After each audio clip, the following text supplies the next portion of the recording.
Yo, back. In conclusion, um, yeah. See, the whole thing is, you know how when you're growing up and you're a boy, a lot of times you have people. It's common for a boy to get told, "Boy, you look just like your daddy. Boy, you look just like him." You know, whether he was around you a lot growing up or not. People that know him and then see you, a lot of times they say, people will tell you, you even got mannerisms like your father. You got boys that can get told that never was really even around their father. I say that to say that your dad's DNA is in you, regardless anyway, of anything, regardless of what. I mean, um, because it's true. Biologically, he's your father. So when you sit up there and you try to have all this hatred towards him based upon the description that your mom gave of what he did to her, and you know, your relationship with your father is different than your relationship with your mother. So the whole thing about what she's explaining, her rationale reasonings for why you shouldn't like your father or look up to him or respect him in any kind of way pertains to as she sees his respect for her. And so it's like saying, so if you have respect for your mother, how can you have respect for a man that treats your mother? But that's see, the thing about it, but that's still your father. That's not a stranger. That would more so apply if it was, let's say, the stepfather, you know, or that damn boyfriend or the so-called boyfriend, whichever one, is, over for that weekend. And growing up in the hood, a lot of y'all know what I'm talking about. Um, that should be more so applied to him. But what I'm saying is, the father gets the depiction of your father when you're black a lot of times from the mom, especially the mother's side of the family.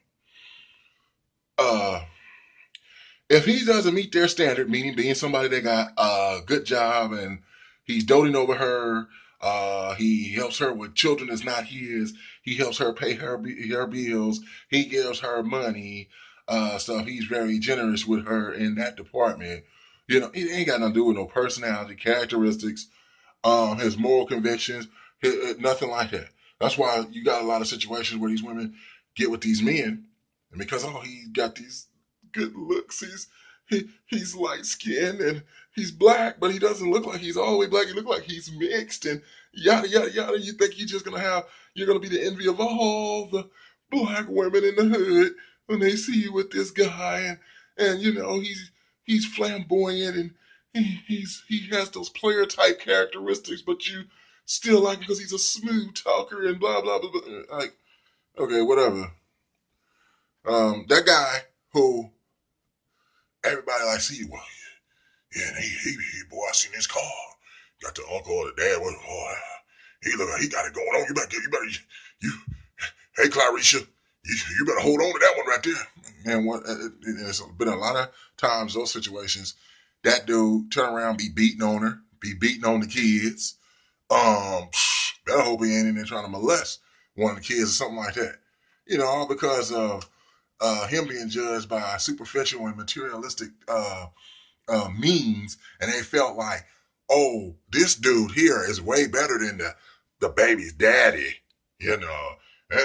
And sometimes they don't like you when you stand your ground and you know who you are, and you're not gonna take no bullshit and disrespect from anybody. If you're not a kiss ass, a lot of times you can get depicted as a bad man just because of that, and people throw a lot of bullshit on it and try to make you, look bad and shit like that.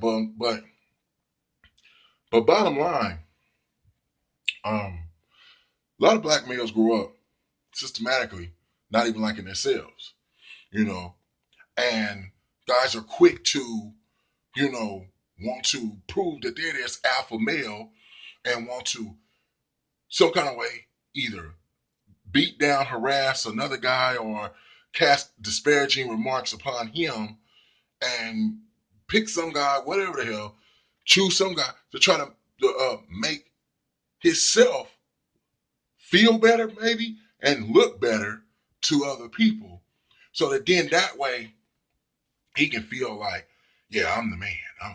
I'm the better man. I'm just, yeah, I'm a black man, and I'm gonna beat down this black man, and I'm gonna hurt this black, and I'm gonna disrespect this black man, and so I can feel like I'm the better guy. That's what a lot of dudes grow up. But the whole thing about it is, what I'm saying is, in here, for different various reasons, the black man looks at his own self as he sees a black man outside of himself. His mind, you growing up with a lot of times your mother saying your father ain't shit. Her side of the family, your grandmama on that side, or your granddaddy, or especially your aunties, LaQuisha and Barbarisha and all them, sitting up there telling, yeah, and your dad out here, he ain't never did nothing for you, and you better thank God for my sister doing the stuff. Mom sitting up here, like I said, got 2-3 dudes she seeing, motherfuckers coming over on the weekend. They, you know what they doing. You see them coming out like 6, 7 o'clock in the morning and stuff. You know, this dude who you don't even really hardly know coming out. I'm like, hey, little man, how you doing? Hey, you want something from the store? I'm about to get it. You know what I'm saying? Like, the same way he conning your mama, he conning you. You know, but they'll tell you that's your mama, bitch. She grown woman. She can have a life. She can do it. That ain't none of your place to be talking about that in the first place. So you know, you didn't stand a chance if you was to dare question that or say it. That's what you get told.